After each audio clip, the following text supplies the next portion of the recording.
Ladies and gentlemen, boys and girls, kaboom! Welcome to the Day 9 Daily. It's episode 738, attempt number 2, because we tried this once on Tuesday. And I ran out of internet. The internet went down. And it could not get back up. But we're here again, and we're going to be looking at the delicious delightfulness that is MMA versus Bomber. And I feel like Terran vs. Terran in Brood War was kind of this... you know how in fantasy novels there's, the Lord that has, 4 kids that he loves, but then one of them is, a vampire. It's half human, half vampire, and he doesn't like the vampire kid. So it's like Tyrion Lannister, actually. I don't even need to do that much of a stretch. I was going way too heavy fantasy there. Terran vs. Terran Brood War was like the Tyrion Lannister of matchups. No one really liked it. Look, I'm not doing this right, okay? Let me just tell you what I mean. Terran vs. Terran was not very popular in Brood War because it was kind of stale. There were lines of tanks, not a lot of movement, a lot of static positions. Positioning was more important than build orders or flair. I loved it. A lot of people despised Terran vs. Terran because it was not as intense and action-packed. Because if these tanks that aren't moving are next to these tanks that aren't moving, well, it's kind of like tower defense with 2 tower defenders and no one offending. But Terran vs. Terran in SC2 is a lot more intense, a lot more dynamic, and it relies on what I will just call in-the-moment judgment. You are going to be getting a Marine tank army. Maybe you have more tanks, maybe you have more Marines. Whatever the numbers are is eclipsed by how good your in-game, in-the-moment judgment is with those forces. And MMA versus Bomber from BlizzCon was an absolute treat. Oh my god, it was so amazing. And I think to really see how the in-game judgment is so incredible from these players, we have to look at it from the first-person point of view. So that's going to be the big thing that we're going to be looking at. And let's see if I can remember the other pieces from the intro I did on Tuesday before my internet ran out. There's going to be a sort of theme here. We're going to look at the first 2 games, and in those first 2 games, the big theme that we're going to look for is that in-game positioning, that in-game judgment. One is the mirror of Marine Tank versus Marine Tank, and the other is Artosis' dream, Marine versus Mech. And then, so here's 2 games, and then the next 2 games we're going to watch are going to be, I'm going to describe it more so as how MMA pulls some nice moves to get an early advantage. As much as Terran vs. Terran is about those in-game positioning things, and we're going to see that in all 4 games, they are especially huge in the first 2 games, and, of course, even though the in-game judgment is especially huge, doesn't mean you can't just do really nice plays early on to get a lead. Kitties. Alright, if you hear noises, it's either a kitty being fed medicine or a kitty destroying the house. And it's so great, I love kitties. I didn't understand what happened to you when you got kitties. Oh, I don't know if you heard the meow. I don't understand. I don't understand. Let me explain this to you. Other people on my Facebook, especially in their 20s, would be like, I got a dog, look at my dog. Ooh, here's a photo of my cat. My cat is on a couch. Oh, my cat. And I'm just like, I don't care about your cat. Fuck your cat, man. It's a cat. It's a cat. It's just like every other cat. And then I got my cats. Let me tell you, my cats are the best. Your cats? They're okay. My cats. I love my cats. I've known my cats for 2 days. The best cats in the world. You know what happened when I got home today, 20 minutes ago? Greeted by the cats. Cat on the sofa, cat on a box. And they approached me, and I pet them. And you know what they did? They purred, because they're my cats. Your cats don't do that for me. Your cats are okay. My cats are the shit. Oh my god. If I have a baby, do the same thing with the baby. Your baby doesn't say anything. I can't get to know your baby. I can't converse with your baby. But my baby is the shit, and my baby's like me. And since it's like me, it's also pretty awesome, right? See how I slipped that one in there? That's what my baby's going to be like. But I don't have a baby yet. I just have cats because babies don't know how to use a litter box and it's okay to leave a kitten alone for several hours. Can't do that with a baby. You sneezing? You sneezing, kitty? Look at me. What the fuck am I doing? I'm asking the cat if it's sneezing. It doesn't even speak English. And if it were a person, it still wouldn't speak English because this cat is 2 months old. There is no reason. But look at... Oh, aren't you on the floor? That felt good in here to say. Like, in my heart, that feels right. Oh, I feel like I just stood up against a criminal, you know? Like, this just flowing where I'm just like, you know, this might not pan out good for me, but it's better for humanity. That's the same feeling I have, and he's still sneezing. Aren't you sick? I'm gonna shove medicine into your mouth. Oh my god, it is easier to get your finger out of one of those Chinese finger traps than it is to get medicine into a cat. Let's watch the game. Let's watch the games. Oh, you found my suitcase. It has zippers. Oh, zippers. Oh, zippers are so cool. Oh, yeah. Let's watch the game. Let us watch the video game. Came for the StarCraft, stayed for the kittens. Alright, so we're on Foxtrot Labs.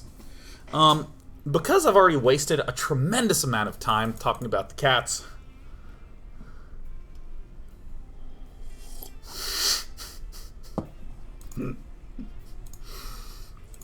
We're going to do a little bit of StarCraft. I'm not going to go through the opening in too much depth. We're going to go through it in some depth. We're going to wait until the juicy mid.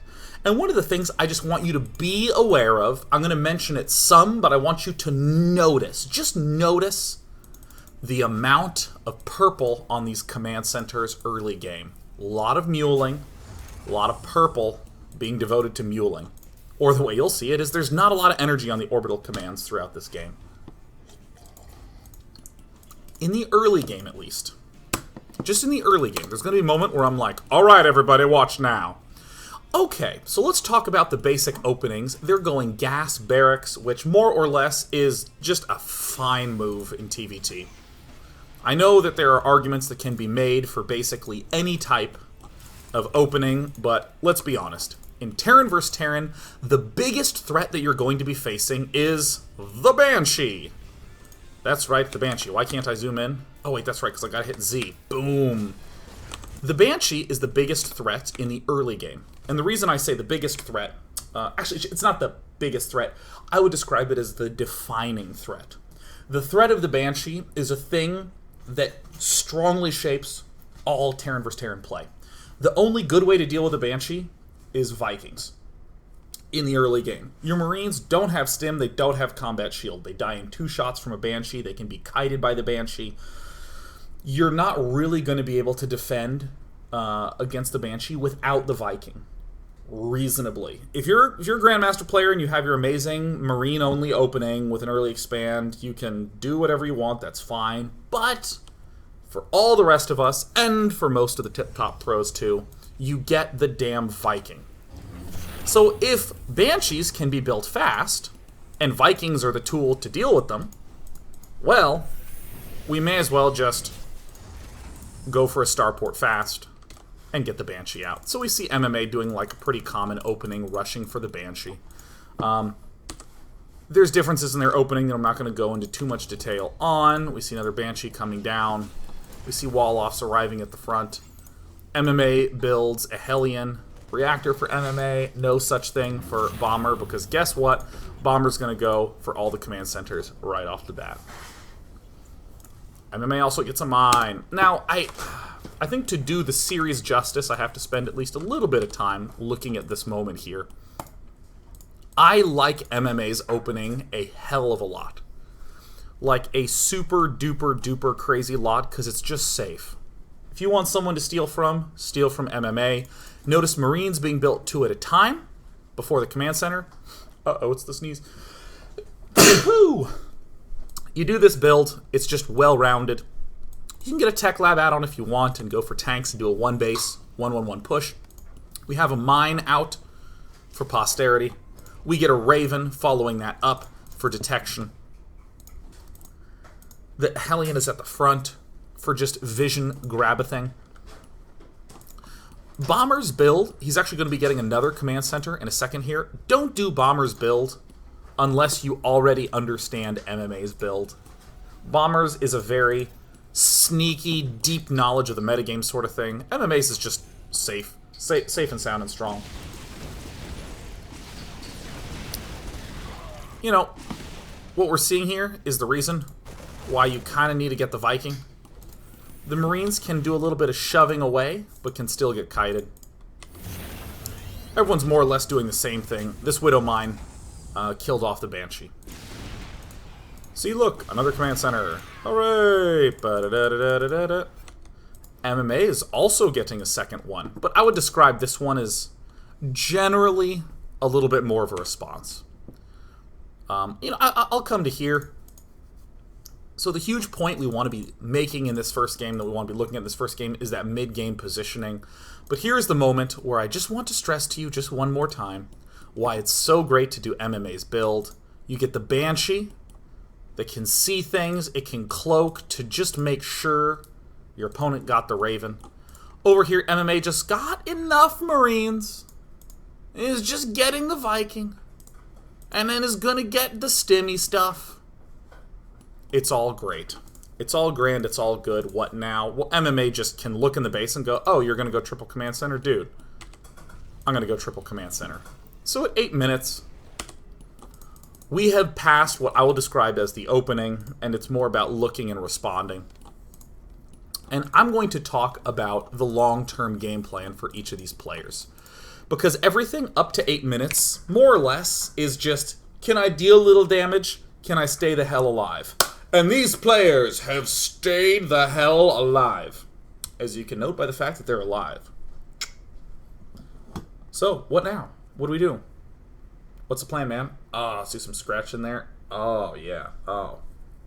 Now, at this point, I want to look at Bomber and say, dude, if you're struggling Terran versus Terran, do what Bomber's going to do this game. Again, opening-wise, love what MMA is doing. At this point in time, there's a variety of plays that we see people do, like, I'm going to get a bunch of barracks. I'm going to actually not use this factory right now. I'm going to get like a barracks. I'm going to get a barracks and a reactor. I'm going to begin building medevacs. I'm going to harass, blah, blah, blah. Totally technical. You can do it. That's fine. Do this, man. Start building up tanks. Bomber does 3 things that I love, 2 of which are standard. The first standard thing is he starts that tank production now. Boom. He starts the stim now. Kaboom. This is good, not because he has a stim, a timing attack, but because he wants stim and combat shield. So stim is 170 seconds. Combat shield is 110 seconds. So in about 280 seconds, which is almost 5 minutes, he can do interesting things with his Marines. So that seems fine. That passes our litmus test. And, of course, most of all, well, hell, if we're not going to be building barracks, because we went 3 command center, we may as well just start getting upgrades now, right? Not at the cost of tanks, though. Boom, look at this, just one. Just one. Ooh, so good, so good. Now, what we're seeing out of MMA is a little bit more of what I was saying. Look, you can do this. It's hard. MMA is going to say, all right, dude, I'm going to take my gas. I'm going to get 1-1 upgrades. My Marines are going to be better than your Marines. Yeah. Oh, yeah. Bomber's like, hey, I like tanks. Done. I like Bomber's brain. It doesn't echo because there's only a few words in it. Marines, tanks, starting with tanks. There you go. So you're seeing all the hipping and hopping around. We're seeing MMA do. He's not, like, insanely behind on tank count. MMA isn't insanely ahead on upgrades. I mean, it's just pretty normal looking stuff. Bomber's just chilling in his main. Getting barracks. These floating tech labs will eventually be given to tank production. We're going to see 7 barracks making Marines, 2 factories making tanks, and a starport doing his thing. Look at that. It's not getting stim yet. Oh no! It's fine. It'll get it soon. So, I mean, like, dude, don't worry. Everything has just been chill, right? I mean, there's all sorts of cool stuff we could do with this. I mean, I'm sort of fine with that. But, again, I don't recommend it because it's hard. It's not bad, it's hard. Bomber, look at this, just chilling. Get out of here.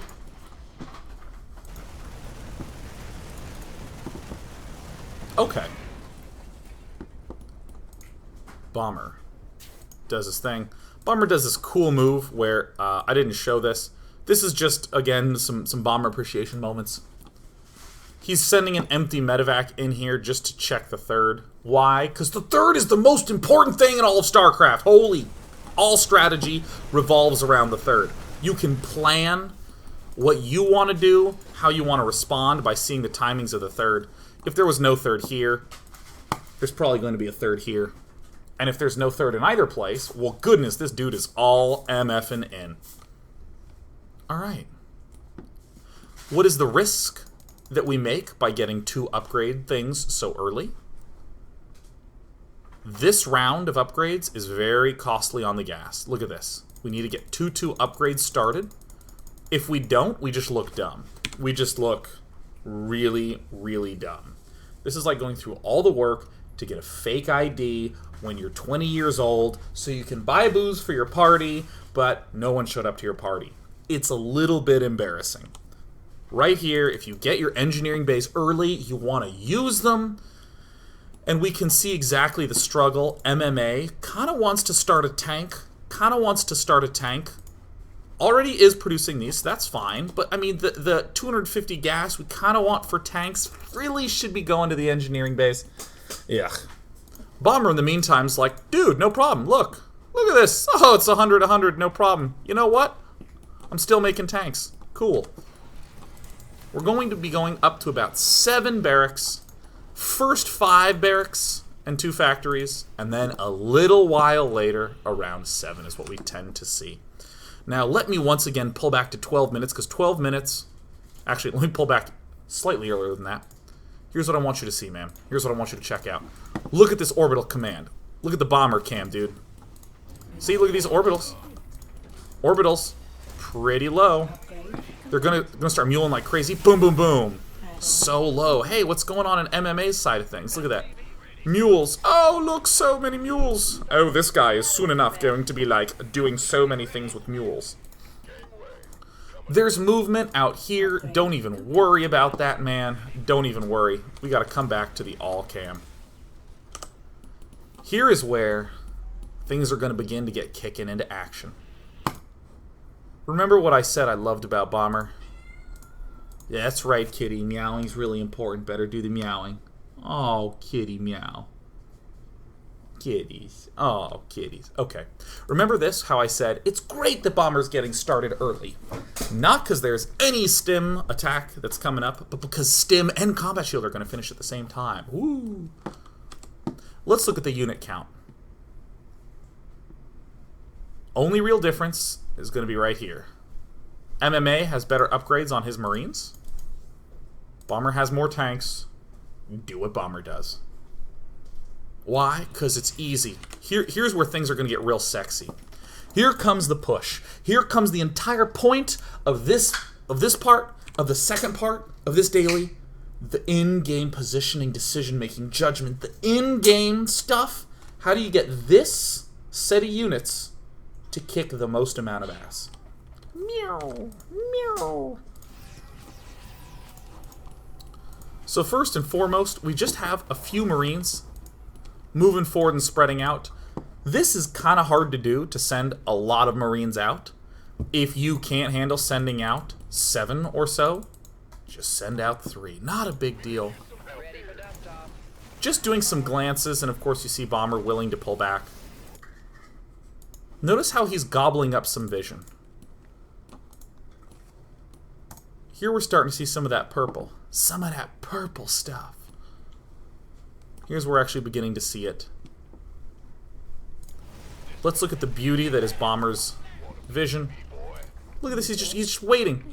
Research complete. Look at all these units. These were rallied into the main base. Ooh, a very subtle, very sexy rally. A very critical, a very life-changing and important rally. So how to move out. First little move just to have in your repertoire. If you're real scared, siege up, and then use your bio with medevacs to move out. That's great. So good. Now, I want you to note this move. Doesn't this look a little crazy? We're going to have a lot of these statements coming up. Doesn't this look a little bit crazy?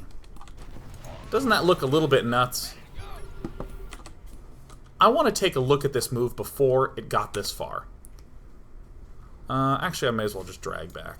Okay.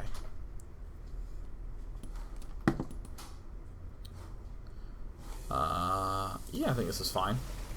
We see some Marines out here. We see some retreating. The danger that we want to try to avoid is running headlong into tanks, right? So what makes this move so okay?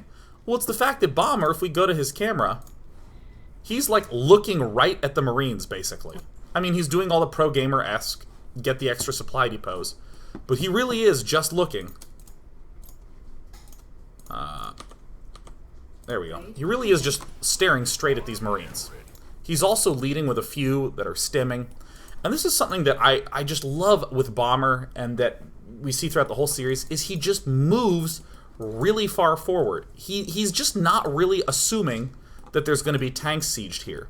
So why the hell would that be the case? This is one of those things that I think is it's unintuitive until you really stop and think about it. Right? Like, why is it safe? There's little safety mechanisms like Bomber's looking right here. There's little safety mechanisms like Marines moving out this way first so he can retreat. But at a very simple level, why the hell would MMA ever have tanks just sieged up here? Why? Why would he ever just have tanks here? MMA actually right now only has 3 tanks. How is Bomber confident he has a sense of MMA's tank count? Bomber started building tanks really early and Bomber only has 5. Why the hell would MMA take his somewhere less than 5 tanks and just put it here? This doesn't defend anything, this doesn't threaten anything. Okay. The only answer that you could give me that I would accept is, well, if MMA saw this force coming, then MMA would want tanks sieged here. Notice that. I mean, again, it sounds trivial, right? There's no reason MMA would be there unless he saw the forces move out. But did MMA see the forces move out? Wait a minute. Now we're going to start to understand all the moves that Bomber does. How is Bomber going to make sure that this force doesn't get seen moving out? It comes all the way back to the 12-minute mark. We want to make a push. So what are we going to start doing? We're going to start making sure he can't see our push start. We're just going to make sure he can't see the push start. Look at this. Moving out. Moving out. Guess what? If there were any units here that could see the push start, they would be getting shot at. These are not looking for anything other than push spotters. Oh, hell yeah. Killing off some stuff. Moving out. All right, no push spotters down here. Excellent. We got some siege up. We got these forces here. Why are these tanks sieged up? Why are the medevacs moving out? They're spotting for any push spotters. Is there any scan? No. We saw things retreat. So what the hell could have possibly seen this push come out? Look at how elegant and simple that is. Oh my god, yes. And only right here. Look, just checking for some push spotters. No push spotters here, here, here. This is just generally good coverage of our flanks. Boom. Push spotted. Kaboom. Upgrade complete. So let's start using the scan. Shall we? When we're close to his base, sure, that's totally fine. But we also spotted a push spotter. Yes. So indeed, some stuff gets spotted. Let's slow it down to normal speed. Bomber begins to move up, instantly sieges the tanks, and notice even the placement of this scan. We're going to be watching almost all Bomber throughout this game, and then briefly MMA at the end. So right, Bomber's aware that his push has been spotted. Oh my god, I can't get over that. Oh, it makes me happy. Now, one thing that we haven't done is talk about any goals. I've assured you that MMA's opening was pretty good. Everything up to 8 minutes, something I'd love for everyone to mimic. Everything from 8 minutes till now, oh, we've been just giving our finest toasts to Bomber for his delightfulness.